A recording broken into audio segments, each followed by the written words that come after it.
নাউজুবিল্লাহ, আস্তাগফিরুল্লাহ। তাহেরি সাহেব তার ভক্তদেরকে এরকম একটা কথা বললেন, এরকম একটা স্লোগান শেখাই দিলেন। আসলে এটা মুসলমানদের জন্য খুবই লজ্জিত একটা বিষয়।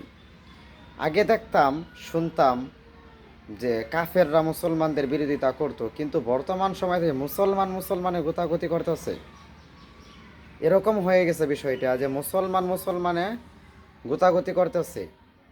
এই যে একটা যে আপনি স্লোগান শিখাই দিলেন, আহমদুল্লাহর দুই গালে জুতা মারো, তাহলে তাহলে একটা কথা আছে না ভাই, যে ইনি এরকম একজন ব্যক্তি যাকে নিয়ে আমার বলার মতো কোনো ভাষা নাই। মনে রাখবেন, কুকুরের লেজে যতই আপনি ঘি মালিশ করেন না কেন, কুকুরের লেজ কোনো দিন সোজা হবে না।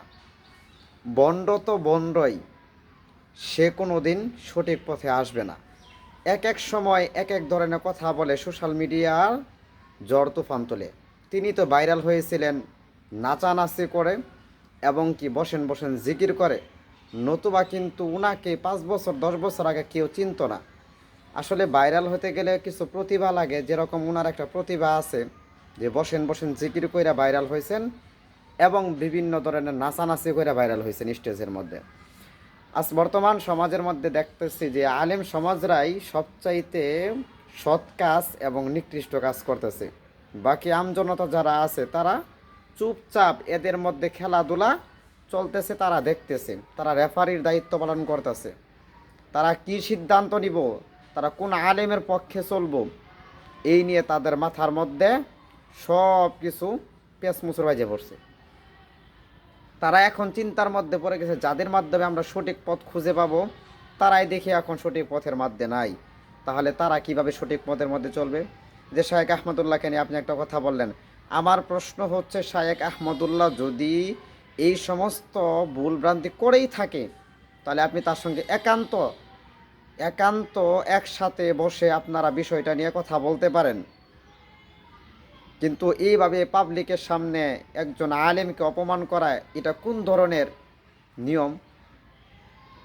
আপনারা দেখতেছি একজন আরেকজনে গীবত গাইতেছেন, এটা কি গীবত হয় না? ঠিক আছে, বাস্তব বাস্তব জিনিসকেই তো গীবত বলা হয়। আমি মানি শায়েক আহমদুল্লাহ যদি ভুল করে থাকে, আপনি যেই কথাটা বলতেছেন তিনি যদি আসলে প্রকৃতপক্ষে করে থাকে, আপনি তার সঙ্গে একান্ত উনার সাথে উনার অফিসে বসে আলাপ করেন এবং সঠিক যেটা ওটা উনাকে বুঝিয়ে দেন।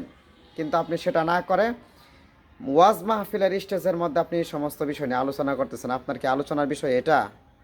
আপনার কি আলোচ্য বিষয় এটা দেওয়া হয়েছে যে শায়েক আহমদুল্লাহকে নিয়ে আপনি এই ধরনের বিভিন্ন ধরনের কথা বলেন? এজন্য বলতেছে, আলিম সমাজ এখন দেখি তারা নিজেরা বিভ্রান্তির মধ্যে পড়ে গেছে। আমাদের মতো সাধারণ মানুষ এখন কোথায় যাবে? তাই বলি, সমস্ত আলিমদেরকে বিশ্বাস করতে নাই, আর আপনার মতো বন্ডকে জীবনেও বিশ্বাস করব না। কারণ আপনি 15 সালে 16 সালে ভণ্ডামি করে ভাইরাল হয়েছেন, আর এই জন্য আপনাকে স্টেজে মানুষ দাওয়াত দেয়। তো আপনি বন্ডই থাকবেন, কুকুরের লেজ কোনো দিন সোজা হয় না। আপনি বন্ড কোনো দিন আর হয়তো ভালো হবেন কিনা, তবে আপনার জন্য দোয়া করে আল্লাহ রাব্বুল আলামিন আপনাকে পরিপূর্ণ হেদায়েত নসিব করুন। আসসালামু আলাইকুম ওয়া রাহমাতুল্লাহি ওয়া বারাকাতুহু।